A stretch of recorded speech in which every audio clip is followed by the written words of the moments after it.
C'est conformément à l'article 140 du règlement de l'Assemblée nationale que le président de l'institution, Faustin Boukoubi, a dirigé les travaux de la séance plénière consacrée aux interpellations des membres du gouvernement.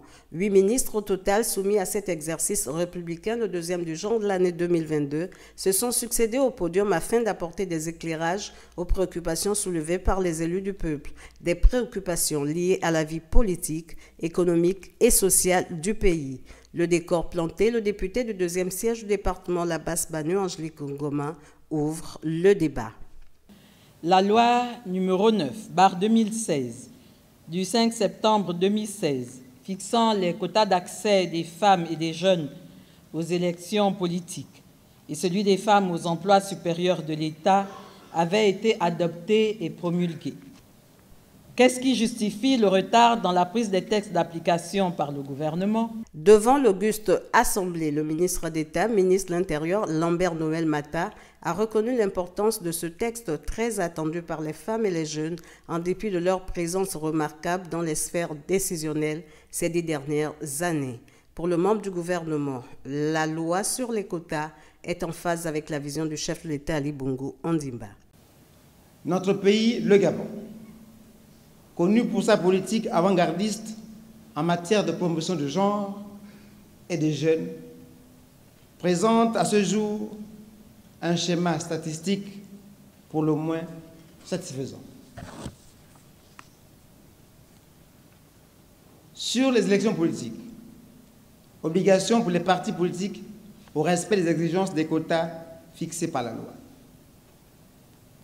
Sur le fondement de la loi de 2016, le constat qui se dégage des élections de 2018, les femmes et les jeunes, malgré la non-prise de texte d'application, tous les partis politiques se sont soumis à ces exigences.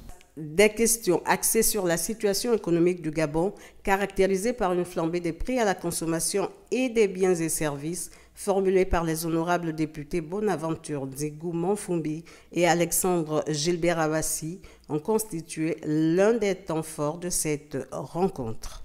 Quelle explication donnez-vous à la persistance de l'inflation sur le plan national et que prévoit concrètement le gouvernement sous peu en vue d'un retour des prix à leur niveau d'avant la crise sanitaire et du conflit russo-ukrainien?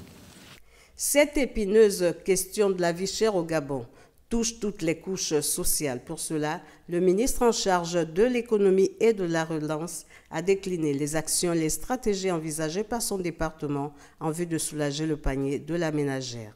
S'agissant des produits de première nécessité, l'État a consenti une exonération des droits et taxes à l'importation des produits alimentaires de première nécessité, consignés dans une mercuriale depuis 2012 jusqu'à ce jour. Cette défiscalisation a entraîné une perte de recettes, donc un manque à gagner pour l'État, sur 10 ans de près de 340 milliards de francs CFA, soit une moyenne annuelle de 33 milliards 988 millions 141 664 francs CFA. D'autres aspects prioritaires comme le conflit homme-faune, les investissements publics réalisés dans la province du Moyen-Ogooué ces 2 dernières années, la problématique de manque d'enseignants au Gabon, la responsabilité sociétale des entreprises, la gestion de la redevance sur l'usure de la route, autant de sujets qui ont été abordés lors de cette séance plénière par les honorables députés, soucieux de l'amélioration des conditions de vie des concitoyens.